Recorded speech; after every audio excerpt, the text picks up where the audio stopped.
Bienvenidos al informativo de Magnificat.tv, dedicado a ofrecer noticias de la Iglesia. Es miércoles 25 de marzo de 2026 y estos son nuestros titulares. El juicio al cardenal Becciu ha sido anulado parcialmente al considerar el Tribunal de Apelación que no se garantizaron los derechos a la legítima defensa. El Papa ha convocado a los presidentes de las conferencias episcopales para debatir la situación de la familia y el efecto de Amoris Laetitia 10 años después. El obispo de Amberes, Monseñor Boni, ha anunciado que dentro de 2 años ordenará hombres casados, aunque no tenga el permiso del Papa para hacerlo. El prefecto del Dicasterio para el Ecumenismo, Cardenal Koch, ha recordado que la unidad no se puede alcanzar por compromisos, sino respetando la verdad. En 2025, Alemania perdió 500.000 de católicos. Entre apostasías y defunciones, solo han sido ordenados 25 sacerdotes en todo el país. El Tribunal de Apelación del Vaticano ha anulado parcialmente el juicio contra el cardenal Becciu por no haberse garantizado la legítima defensa. La justicia vaticana reconoce que el mayor proceso penal de su historia se celebró sin las garantías debidas. El mayor caso penal de la historia del Vaticano vuelve a empezar. La Corte de Apelación ha estimado los recursos de las defensas y ha ordenado un nuevo debate que comenzará el 22 de junio. El caso del Palacio de Londres, considerado el mayor proceso penal de la historia del Vaticano, deberá celebrarse de nuevo. La Corte de Apelación del Estado de la Ciudad del Vaticano, presidida por Monseñor Alejandro Arellano, ha declarado la nulidad relativa del juicio de primera instancia e impuesto la renovación del debate oral, que comenzará el próximo 22 de junio de 2026. La decisión, adoptada mediante un auto publicado el martes 17 de marzo, acoge en gran parte las excepciones de nulidad planteadas por los abogados de los 10 acusados, entre ellos el cardenal Becciu, que fue condenado a 5 años y medio de prisión. La nulidad relativa declarada no implica la nulidad total de todo el juicio de primer grado, ni del juicio oral ni de la sentencia. El fallo viene pocos días después de que el Santo Padre vinculase la estabilidad institucional del Vaticano al respeto de las garantías procesales en los juicios. En el corazón de la resolución se encuentran 2 irregularidades que la Corte ha considerado determinantes. La primera atañe al promotor de justicia, dirigido por Alessandro Didi. La Fiscalía no entregó a las defensas la totalidad de la documentación del expediente instructor, sino una versión parcial con omisiones relevantes. La segunda cuestión afecta a 4 reescritos firmados por el Papa Francisco. Las defensas alegaron que dichos reescritos no fueron publicados en su momento, lo que provocó el desconocimiento de los acusados durante toda la fase de instrucción. La Corte reconoce la forma legítima de expresión de los poderes del Papa que representan estos documentos, pero concluye que la falta de publicación del primer reescrito, de fecha 2 de julio de 2019, afectó a la legitimidad de algunos actos de instrucción adoptados sobre la base del mismo por el promotor, en particular medidas de carácter cautelar en derogación de las disposiciones legales vigentes.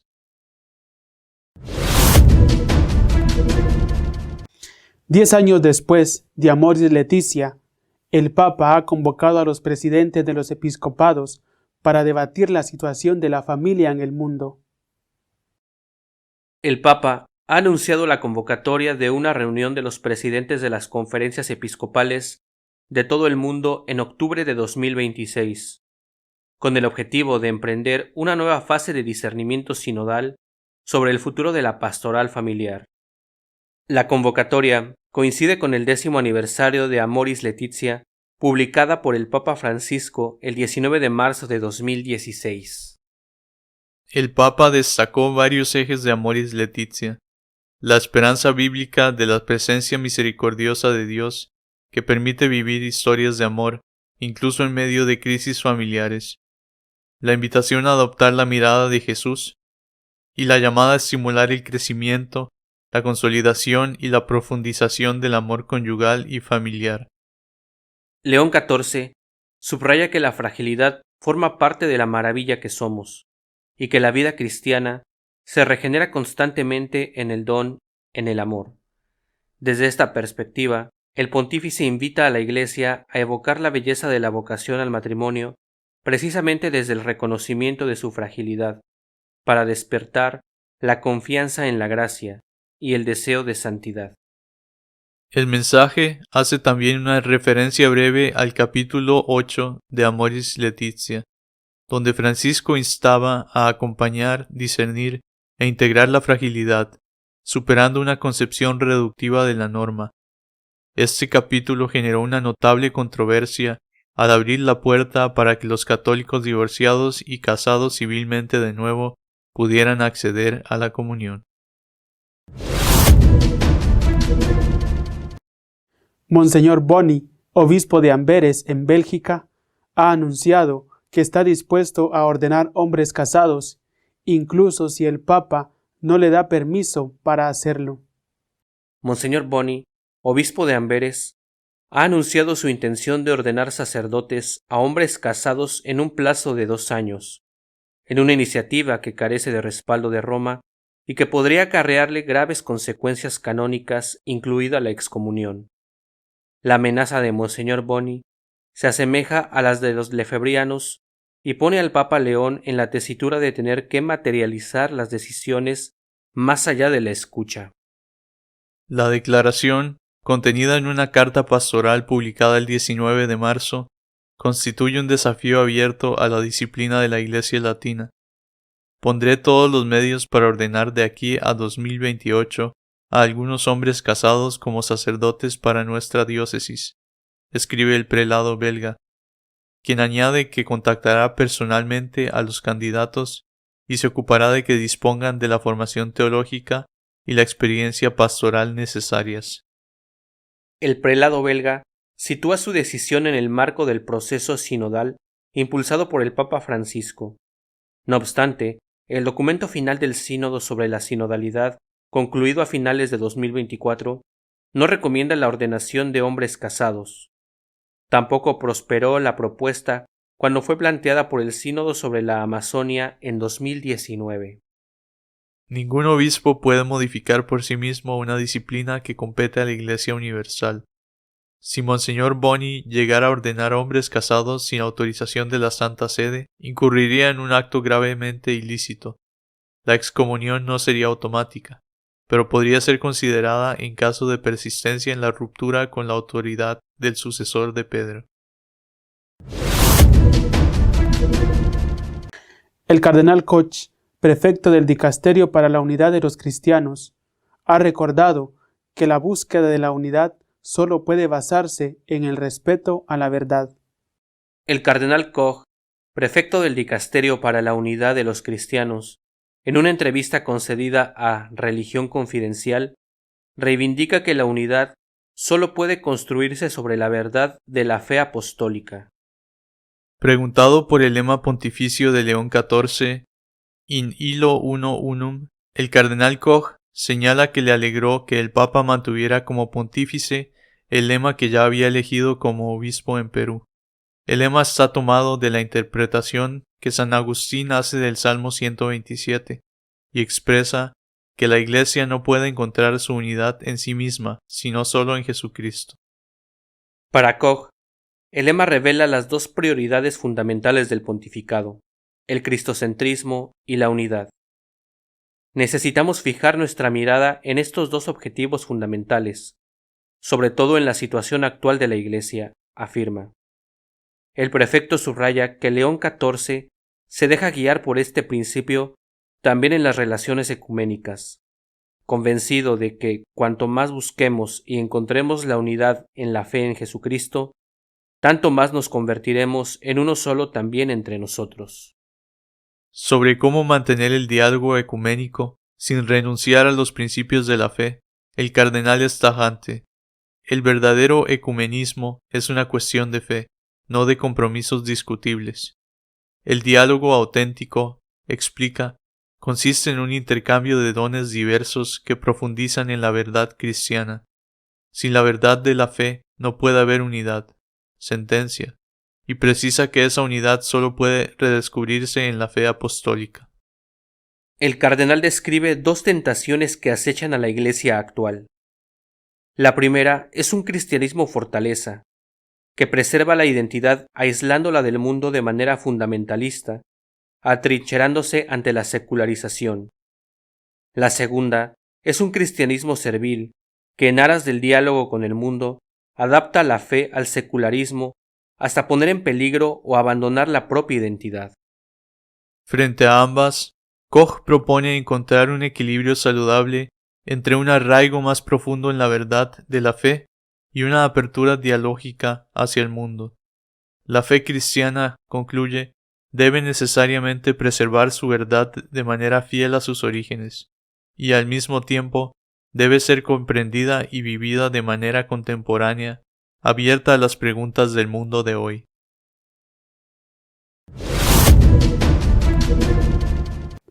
La crisis de la Iglesia en Alemania se acentúa. En 2025 se han perdido 500.000 de católicos y solo han sido ordenados 25 nuevos sacerdotes en todo el país. La Iglesia Católica en Alemania cuenta ya con menos de 19,3 millones de fieles, tras perder 549.636 miembros durante 2025, según la estadística eclesiástica publicada por la Conferencia Episcopal Alemana. Aunque el ritmo de pérdida se modera ligeramente respecto al año anterior, las cifras confirman una tendencia de declive estructural. Las apostasías formales registradas en 2025 fueron 307.117, lo que supone el dato más bajo desde 2020, y prolonga el descenso iniciado, tras el récord de más de 520.000 abandonos en 2022. Con todo, la cifra sigue siendo elevada en perspectiva histórica. La última vez que se situó por debajo de este nivel fue en 2019, con unas 270.000 salidas. A las apostasías hay que sumar unas 203.000 defunciones de católicos, frente a las 213.000 del año anterior, lo que eleva la pérdida neta, incluyendo bautizos, entradas y readmisiones, a los 549.636 miembros señalados. Los católicos representan ahora el 23% de la población total del país, con 19.219.601 personas inscritas como miembros de la Iglesia. Uno de los datos más llamativos de la estadística es el de las ordenaciones sacerdotales. Apenas 25 en toda Alemania durante 2025, una cifra comparable a la de Austria, un país considerablemente más pequeño. En cuanto a los religiosos, el desplome es aún más significativo. A finales de 2025, había 11.797 religiosos y religiosas viviendo en Alemania, 831 menos, un 6,6% que el año anterior, 12.628. El número de religiosas desciende vertiginosamente, un 7,4% en un año, de 9.467 a 8.770, mientras que el número de religiosos disminuyó un 4,2% hasta los 3.027. En 2024 eran 3.161. Como consecuencia, el número de religiosas ha disminuido un 70% desde 2002, una caída de 20.203 religiosas, en comparación con las 28.973 que había a finales de 2002. Además, si se comparasen las cifras actuales con las de mediados del siglo pasado, la caída sería mucho mayor aún. En 1965 había en torno a 100.000 religiosas de las diversas órdenes y congregaciones en Alemania.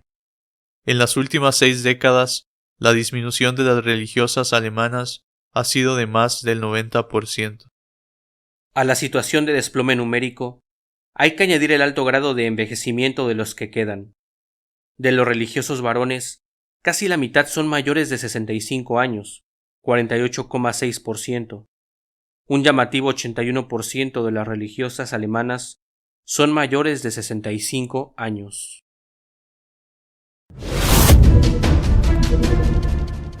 Nuestro editorial está dedicado al juicio fallido del cardenal Becciu y a la reunión de obispos para analizar la situación de la familia y la comunión de los divorciados. Cuando aún no se ha calmado el revuelo provocado por la publicación del documento del grupo de estudio número 5 del Sínodo de los Obispos sobre la participación de la mujer en el gobierno de la Iglesia, un documento en el que se afirma, o por lo menos se cuestiona, se plantea la posibilidad de que el gobierno de la Iglesia no esté ligado al sacramento del orden y por lo tanto pueda ser llevado a cabo por laicos y en especial en ese documento por mujeres. Cuando aún esto no está calmado y se sigue debatiendo sobre ello, dos nuevas tormentas han estallado. Una con efecto inminente, porque el Tribunal de Apelación del Vaticano ha, no digo declarado nulo el juicio en el que se condenaba, entre otros, al cardenal Becciu, sino que ha dicho que el juicio tenía irregularidades y que hay que subsanar esas irregularidades.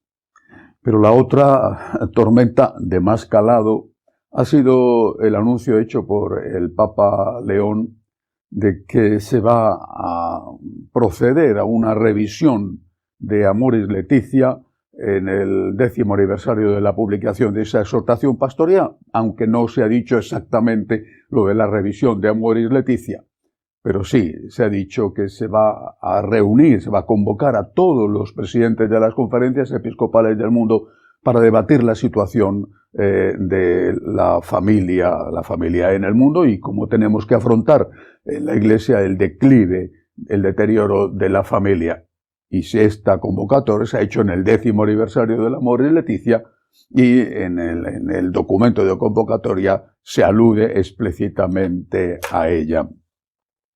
El Tribunal de Apelación del Vaticano ha acogido las demandas de los abogados de los condenados en la primera sentencia, entre ellos el cardenal Becciu, y ha declarado que estos tienen derecho a acceder a las pruebas que fueron ocultadas durante el juicio. Es elemental, básico para una correcta aplicación de la justicia. Pues bien, a los abogados defensores se les ocultaron una parte de esas pruebas.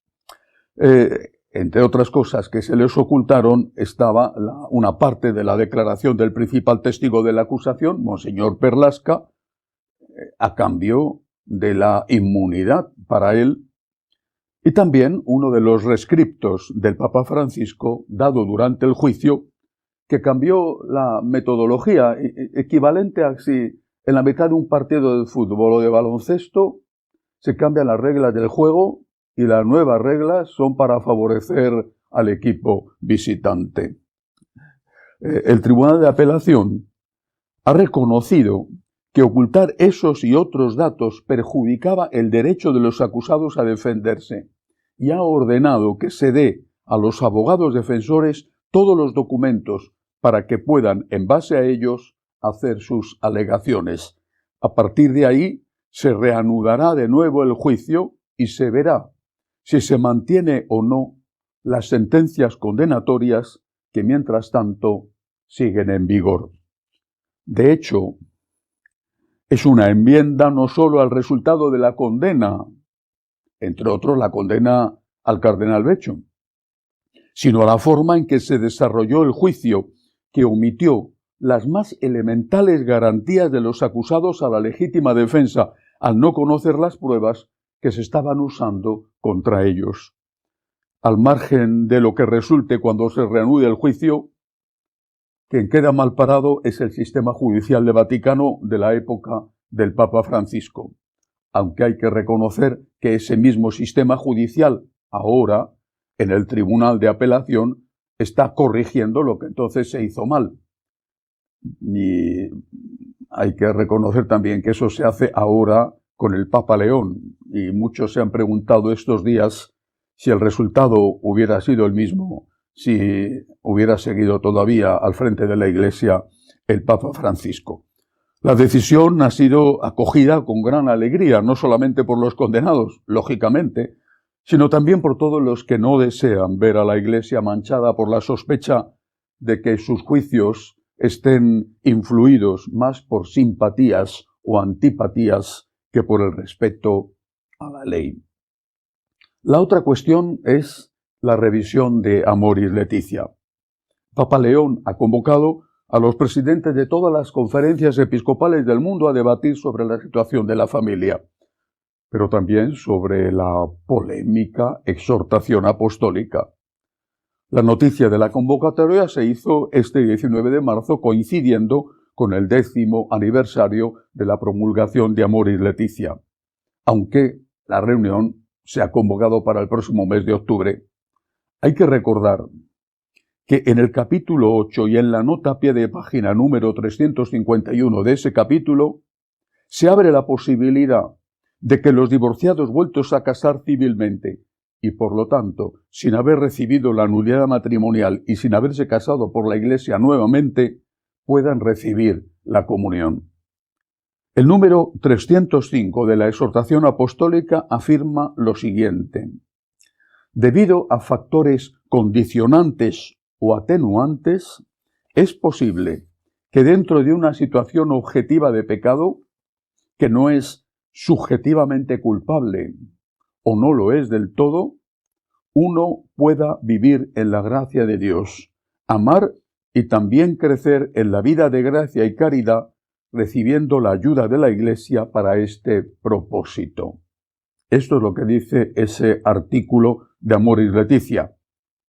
Pero hay una nota a pie de página que complementa este artículo, la nota número 351. En ciertos casos, también podría ser la ayuda de los sacramentos. Por esta razón recuerdo a los sacerdotes que el confesionario no debe ser una cámara de tortura, sino el lugar de la misericordia del Señor. También señalo que la Eucaristía no es un premio para los perfectos, sino un remedio generoso y alimento para los débiles. Nota 351, que es la que desata la polémica. Como puede haber pecados que objetivamente lo sean, pero que subjetivamente no lo sean, la acogida misericordiosa implicaría fiarse de la opinión del sujeto, opinión subjetiva, y por lo tanto darle la comunión. Se recomienda hacer discernimiento. En la práctica, el discernimiento o no se ha hecho, o se ha hecho con sacerdotes liberales tolerantes. Eso es lo que ha ocurrido, y lo que ha ocurrido ha sido la generalización en determinados sitios, sobre todo en determinados países, de la comunión a personas que están divorciadas, vueltos a casar, o incluso a personas que son convivientes sin casarse ni siquiera civilmente. Ante esto se hizo, cabe recordarlo en este momento, se hizo por parte de 4 cardenales, 2 de ellos aún siguen vivos, Burke y Brandmüller, una apelación al Vaticano, una dubia, una pregunta. ¿Existe todavía el pecado subjetivo? ¿Objetivo? ¿Se puede decir que algo es objetivamente pecado? ¿O que ya todo queda a la interpretación de la persona, a la subjetividad? La pregunta, la dubia, quedó sin contestar. Aún no se ha contestado. Y quizá ahora, en esta reunión, sea cuando se responda diciendo de una forma o de otra, sí o no a la pregunta.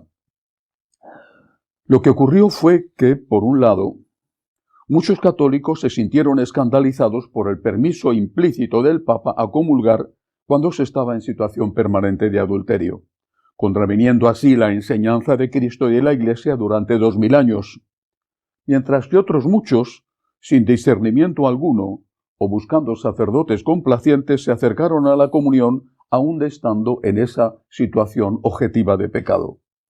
Se generalizó en muchos países y en muchísimas parroquias la recepción de la Eucaristía por los divorciados y por los convivientes, e incluso se persiguió a los sacerdotes y obispos que se negaron a darle la comunión.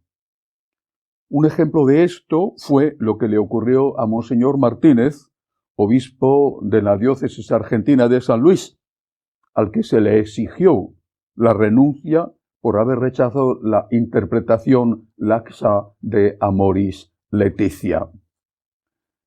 Esto es lo que ha sucedido en estos años. El Papa convoca ahora a todos los presidentes de conferencias episcopales para debatir si esto tiene que seguir así, y ya para zanjar la cuestión en un sentido o en el otro. ¿Qué va a pasar en octubre? De momento es muy bueno que el Papa afronte el problema y que lo haga con los obispos que presiden las conferencias episcopales. Ese es un acto de auténtica y positiva sinodalidad.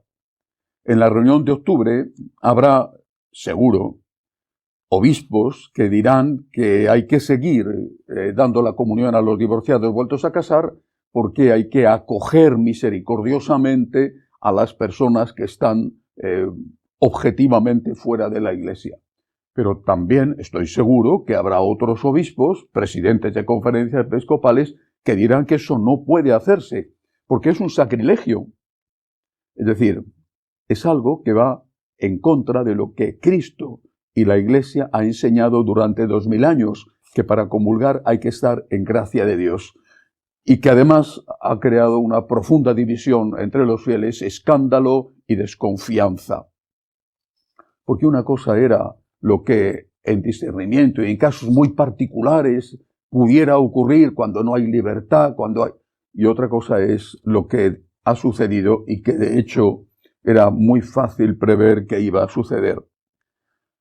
Sin embargo, lo que ha provocado más alarma de esta decisión positiva del Papa de reunir a los presidentes de los obispos para hablar de este tema, lo que ha provocado alarma ha sido una frase de la convocatoria. El Papa León insiste en la necesidad de desarrollar nuevos caminos pastorales y de fortalecer la educación de los hijos, al mismo tiempo que invita a la Iglesia a acompañar, discernir e integrar la fragilidad, superando una concepción reductiva de la norma. Esta frase es la que ha desatado la alarma. ¿Qué significa superar una concepción reductiva de la norma? ¿Qué significa? ¿Quién ha usado hasta ahora ese lenguaje? ¿Es una concepción reductiva de la norma pedir que se comulgue en gracia? Superar esa concepción reductiva significará aceptar lo que tantos están aplicando, que se pueda comulgar aunque se viva en adulterio o en pareja sin casarse. ¿Es una concepción reductiva de verdad pedir la gracia de Dios para comulgar? En nombre de la pastoral, en nombre de la misericordia, en nombre de la acogida, se puede dar la comunión a todo aquel que venga a pedirla porque subjetivamente él considere que está en gracia de Dios y que lo que está haciendo no es pecado. La frase del Papa suena, aunque quizá no sea esa su intención, a un apoyo a la práctica seguida en estos años, con la excusa de llevar a cabo una pastoral de acogida a los que viven en una situación irregular. Si se ratificara el daño para el Señor presente realmente en la Eucaristía y para la Iglesia, sería irremediable. Bueno, no hay que olvidar, creo que hay que insistir en ello, no hay que olvidar que el Espíritu Santo es quien guía a la Iglesia y que las tormentas pueden ser fortísimas, Estamos ante la perspectiva de una nueva y gravísima tormenta. Pero no hay que olvidar que el Espíritu Santo es quien guía a la Iglesia. Por eso tenemos que pedirle al Espíritu Santo que ilumine a los que dirigen la Iglesia.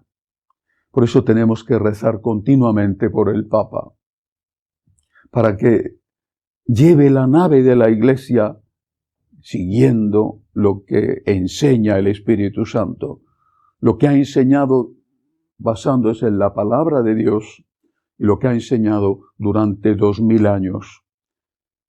Que si bien el elemento subjetivo puede entrar, también lo reconoce San Juan Pablo II cuando habla de Evangelium Vitae, por ejemplo, de las condiciones en que uno puede estar o no estar en pecado. Pero sin embargo ese sentimiento y esas condiciones subjetivas no pueden cambiar nunca la objetividad de los actos. Pidamos al Señor, pidamos al Espíritu Santo que no deje de guiar a la Iglesia y que ilumine al Santo Padre y que éste sea dócil a lo que el Espíritu Santo le diga. Hasta la semana que viene, si Dios quiere. Seguiremos informándole de lo que sucede en la Iglesia. Puede seguirnos en nuestro canal de Magnificat.tv y Franciscanos de María. Hasta la semana que viene, si Dios quiere.